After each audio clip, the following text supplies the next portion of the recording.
اور ہم ہوائیں چلاتے ہیں جو پانی سے بھری ہوئی ہوتی ہیں، سو ہم آسمان سے مے برساتے ہیں، پھر ہم تم کو اس کا پانی پلاتے ہیں اور تم تو اس کا خزانہ نہیں رکھتے۔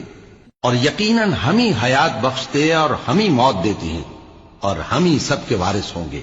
اور جو لوگ تم میں پہلے گزر چکے ہیں ہم کو معلوم ہے، اور جو پیچھے آنے والے ہیں وہ بھی ہم کو معلوم ہے۔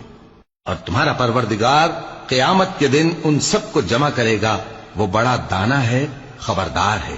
اور ہم نے انسان کو کھنکھناتے سڑے ہوئے گارے سے پیدا کیا ہے، اور جنوں کو اس سے بھی پہلے بے دھوئیں کی آگ سے پیدا کیا تھا۔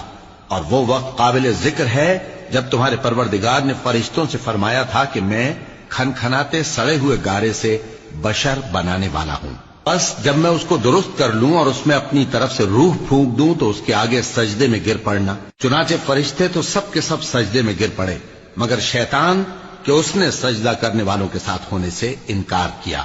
فرمایا اے ابلیس، تجھے کیا ہوا کہ تو سجدہ کرنے والوں میں شامل نہ ہوا؟ اس نے کہا میں ایسا نہیں ہوں کہ انسان کو جس کو تو نے کھنکھناتے سڑے ہوئے گارے سے بنایا ہے سجدہ کروں۔ فرمایا یہاں سے نکل جا کہ اب تو مردود ہے اور تجھ پر قیامت کے دن تک لعنت برسے گی۔ اس نے کہا کہ پروردگار مجھے اس دن تک مہلت دے جب لوگ مرنے کے بعد زندہ کیے جائیں گے۔ فرمایا اچھا، سو تجھے مہلت دی جاتی ہے وقت مقرر یعنی قیامت کے دن تک۔ اس نے کہا کہ پروردگار جیسا تو نے مجھے بھٹکا دیا ہے میں بھی زمین میں لوگوں کے لیے گناہوں کو آراستہ کر کے دکھاؤں گا اور سب کو